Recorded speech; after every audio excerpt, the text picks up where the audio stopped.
All right, the bucket is back from the fabrication shop. So let's get this installed on the tractor and then I'll show you what they did to it.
For comparison, here's a couple of before photos.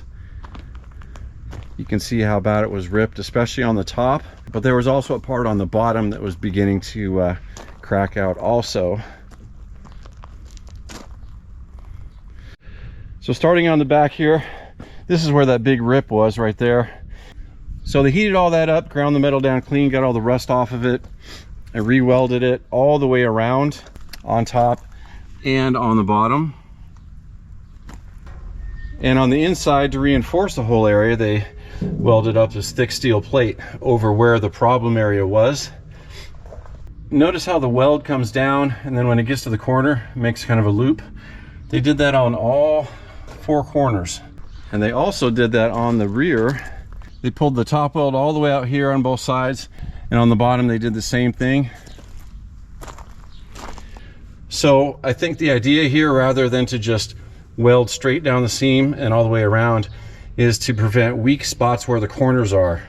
And they also did this. They made a couple of holes in the center and they welded those up real good too. So I don't think this is going anywhere. I'm very happy with the repair. The other thing we did is we welded a couple of chain hooks on top.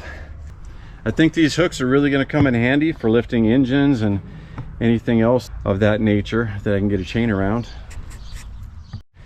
In the last video, I repaired that fuel leak that we found on the bottom of the gas tank, and it was also leaking from the carburetor and a little bit from that rubber section and that hose below the gas tank up there, if you remember that from the second video.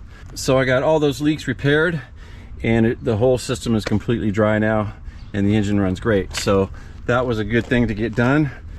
I did get the hood back on. In the last video, I hadn't yet put it back on. It probably took me 2 hours to get the hood back on, so I spared you guys having to watch that. If you're curious about how the hood actually gets installed, I would refer you to part 2 in this series. That's when I removed the hood in pretty good detail, showed where all the mounting bolts were and things like that. Another thing I did since the last videos, I replaced the lower radiator hose and the, you can't even hardly see it, the upper radiator hose. Neither one of them were leaking yet, but they were very old and starting to bulge and crack. And this bottom one actually had a coolant heater installed, so I got rid of the coolant heater, got new hoses at the auto store and got those installed. I just picked a couple of random hoses off the wall at the auto store and cut them to size, and I've got no leaks there. In the first video, I was fairly certain that we had a coolant leak on this tractor, and now it's been, what, 2 or 3 weeks or something, and there's no longer a leak. So I'm a little bit confused about that. I'm guessing maybe the radiator was over full and it was just splashing out the top or going out the overflow tube, but there's no longer a coolant leak. Everything is completely dry. So I'll take that as it is and keep an eye on that for the future, but she's been completely dry for 3 weeks. One thing I have not talked about yet in part 1 or 2 is the hydraulic lines for the front loader.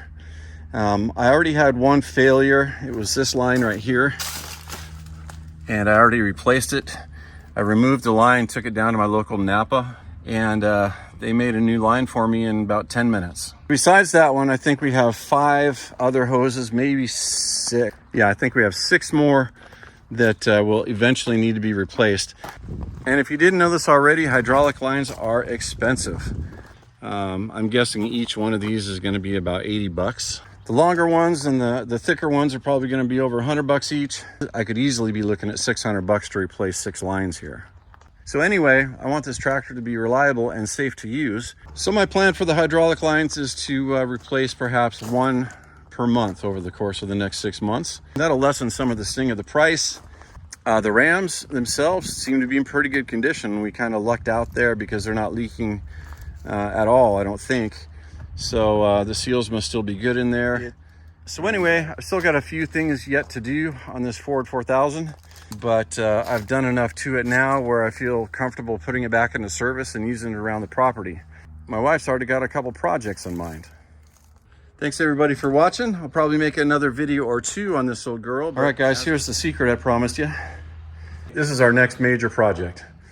1952 Willys Overland pickup, 4-wheel drive. And it looks like this guy is going to be a full restoration. So this is going to be a long-term project. I hope you guys tune in for that. If you haven't subscribed already, please do so. And I hope to see you all on the next videos. Take care, everybody.